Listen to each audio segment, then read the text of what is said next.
台湾 Online。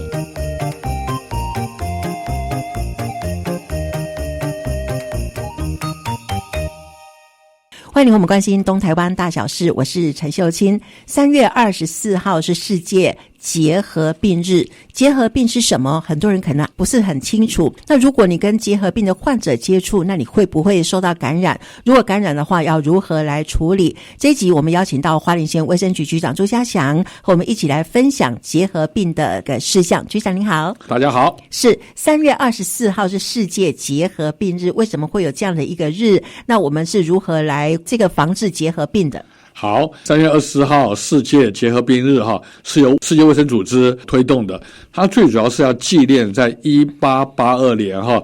有个 Robert Koch 他发现了结核杆菌，那所以呢让我们的全球开始关注到肺结核的防治，所以呢为了推动肺结核防治，所以在3月24号定为世界肺结核日。那这个结核病它是怎么样来传染的？一家弄个滴滴扫，好，一直咳，对不对？其实这个肺结核这个名词，大家到底知不知道？其实可能还是会有少数人不知道，因为结核病大家已经很熟悉了那但是在早期叫肺痨，那个痨就是一个病字旁里面是劳动的痨，肺痨，那其实就是肺结核。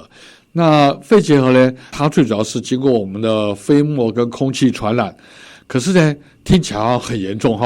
对那但是呢事实上在我们的环境中，只要我们身体的抵抗力是好的，其实没有那么容易被传染。那但是肺结核比较可怕一件事情是，它一旦被传染之后呢，不会马上发病，它可能待在你身上待个5年10年，那才会发病，所以这时候就比较麻烦，在防治上就有困难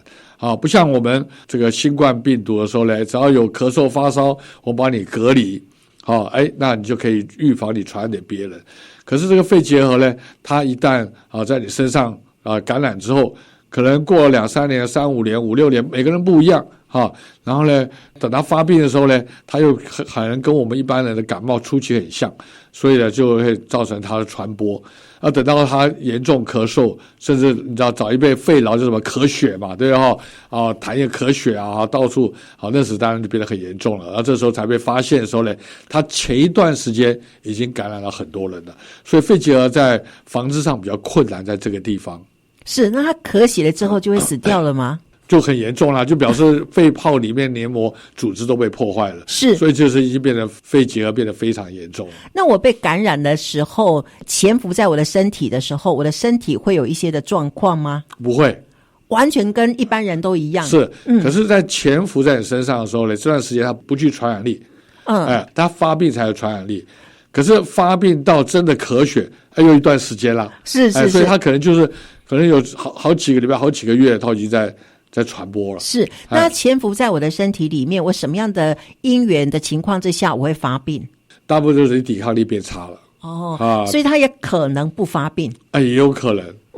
也有可能。所以一辈子跟着你，它也不发病。对，有可能。所以这抵抗力就很重要。是，那有的时候我们知道结核病我们常听到肺结核就肺病吧，其实不是我们有些结核菌会沿着血型到我们身体里面其他的地方，所以我们也曾经看过我们的脊椎产生结核病的，我们的肠胃道产生结核病的，所以它的结核菌会随着血液到我们身体其他的地方产生其他身体器官的疾病。像我自己的儿科医生，我们就看过他一个结核病造成肠道的结核，肠结核可是肺部看起来大致还好所以其实结核菌在我们身体里面，当然最主要的攻击对象就是肺部但是其实身体其他的器官也会受影响，只是发生率低一点。是，所以它在肠胃的话，它不具会侵犯到我们的这种的状况吗？对，肠胃道，可是它肠胃道发病的时候呢，基本上它肺部可能都已经可以有传染力了。是，所以这个对于我们卫生单位来说，结核病真的是很难防治。是结核病的防治非常困难尤其在越是落后的国家，或是经济条件环境比较偏差的这些乡下偏乡地区，所以结核病的发生率是比较高的。所以在台湾的话呢，那基本上就是沿着中央山脉那它的结核病的发病率比较高。那我们花莲呢，当然也是结核病过往都是发生率很高的一个场域所以我们发生率在全国早期是第一名的。为什么呢？为什么花莲会有这么高的结核病？我想跟我刚才讲，就是我们的生活环境是有关系，我们的彼此之间有很亲密的接触那再加上我们的生活条件可能没有那么好，环境卫生清洁都没那么好，不像在都会区。那都会区反而人与人之间互动比较少那没有像我们这个，像我知道在部落里面就是说一家烤肉万家香对那在都会里面也很少所以我们大家人与人之间互动的频繁密切度我们这感情会比较好，那所以相对的比较容易感染。当然我们的环境又变得不好所以传播力就很快。可重点在一个地方，它一旦传播，我跟你讲，我传播就是我们这一家人可能都传播了，可是如果说这个传播时间隔了5年才有第一个人发病，那第一个人发病之后呢，那其他的人已经被传染了，那这就被传染之后呢，他又会再带到别的地方去传染，所以这个传播力就很大，可是很难去防治。是，那所以像我们卫生单位的话，要去防治这个的话，可能就是有一个人发病了之后，你才会发现说，可能跟他接触了全家人，或者是那个社区，有可能大家都会被感染到。是。那如果是我可能被感染到了，那我潜伏期，那卫生单位会知道我是被感染者吗？对，所以我们现在的整个公共卫生的政策，尤其在花莲因为我们要洗刷第一名的这个恶名所以我们非常努力在做几件事情。第一个当然我一定要从确诊者就被感染者身上下手，一旦他被确诊之后呢，积极的治疗，给他抗结核病的药物，当然治疗这2周之后，它的传播力就会下降，甚至降为0，它就是不具传染力。所以经过适切治疗之后在2周之后就可以达到不具传染力的一个效果，这时候他咳嗽痰里面就不会有结核菌。好，那以这个人当作指标，所有跟他有接触的人，比如他的家人，他职场上的同事，跟他有密切接触的，记者上密切接触的人这些生活在一起这些人，全部要来怎么照 X 光，做胸部 X 光，看他有没有已经有感染的现象，这我们叫做结核病的接触者的追踪。那好了，那这些人呢，他可能 X 光没问题，表示他也没有发病，那就是我们刚才说的潜伏者，就是他有感染，但是他现在没有症状，还没发病。那还好呢，我们现在呢已经可以用抽血去检验一个数值，了解你有没有潜伏结核菌在你的身上。所以如果有，我们就赶快把这些人积极治疗。好，所以这些潜伏的感染者，如果他也来接受治疗的话，就可以阻断，因为潜伏者他不会传染，发病才会传染，所以在还没有发病之前就先治疗，而阻断了他发病的机会，让他不会发病了，那就不会传播。所以我们现在在整个花莲地区呢，非常积极在做这一块。甚至我们在一些高危险的区域，比如像有些住宿型的机构，我们也做普遍的筛检，反正有接触者一定普遍的筛检。这时候呢，使得我们的整个潜伏者不会发病，不怕发病就不会传播，所以可以大大降低我们传播的一个一个阻断传播的一个能力，那使得我们的结核病的发生率呢逐渐的往下掉。所以在113年我们已经摆脱第一名的恶名了我们已经掉到全国第6名了，是第6名了。不过我们还是有很多努力的空间，希望我们大家一起努力。就第一名变谁了？第一名应该变成台东嘛是，所以台东也会积极的来处理这一件事我想这结核病的防治应该是全球的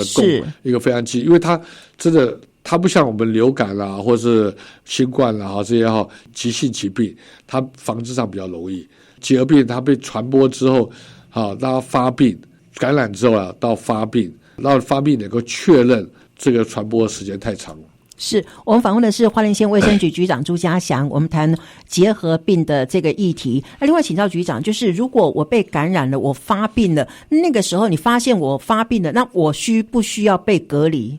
那一旦在发病被确认诊断已经有肺结核了那在没有治疗之前，他必须要隔离，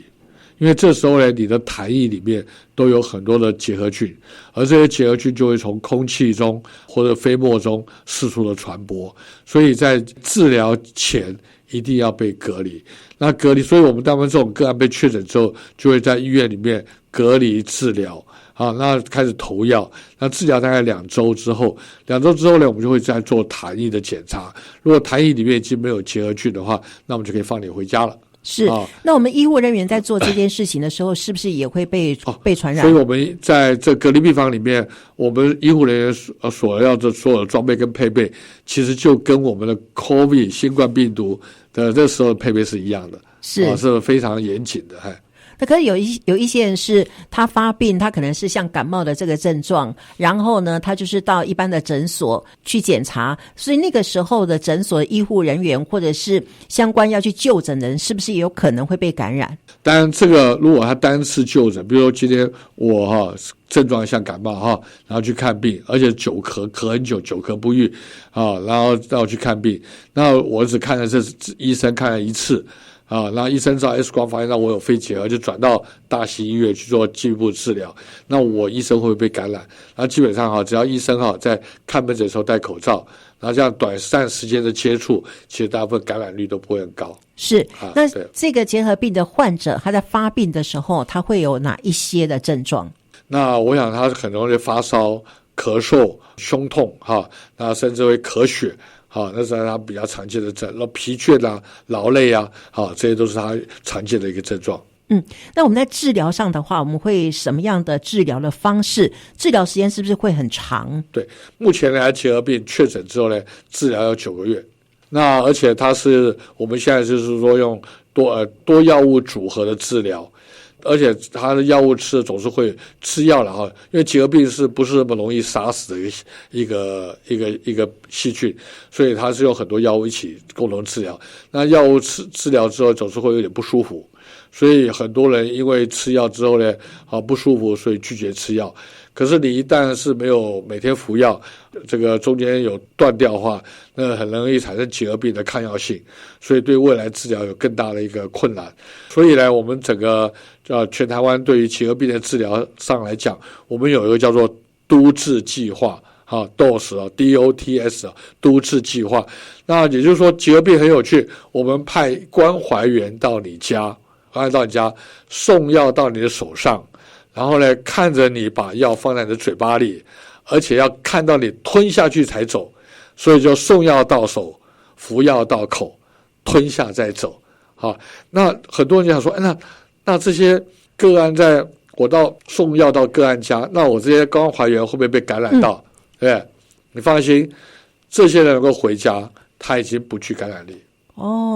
那如果他没有按时服药的话，他会面临到什么样的情况？他如果没有按时服药，刚才讲，他就使得我们的病毒这细菌会产生抗药性，那对治疗会无效。那治疗会无效呢，就可能要转到第2线的药物。那第2线药物治疗的时候，可能身体的这个副作用会更比较严重，所以让你可能更不舒服。是。那局长最后呢，在结核病的这个防治上呢，还有什么要提醒大家的，还有要鼓励大家的？我想结核病是一个可以被治疗的一个病，一个病，它绝对不是一个不治之症，它是可以被治疗的病，而且治疗传染病那只要我们的适切的诊断、适切的治疗，以及做适当的防护那这结核病的病患并不可怕。所以我们对于照顾结核病的这些家属，或是他的朋友或者他的这些亲人，其实不用担心，只要跟卫生政策一致的，都可以达到一个最好的保护。是，好，所以呢，我们要好好的来这个防治结核病，要全民共同来努力是。今天非常谢谢花莲县卫生局局长朱家祥跟我们分享这个很重要的议题，谢谢局长，谢谢。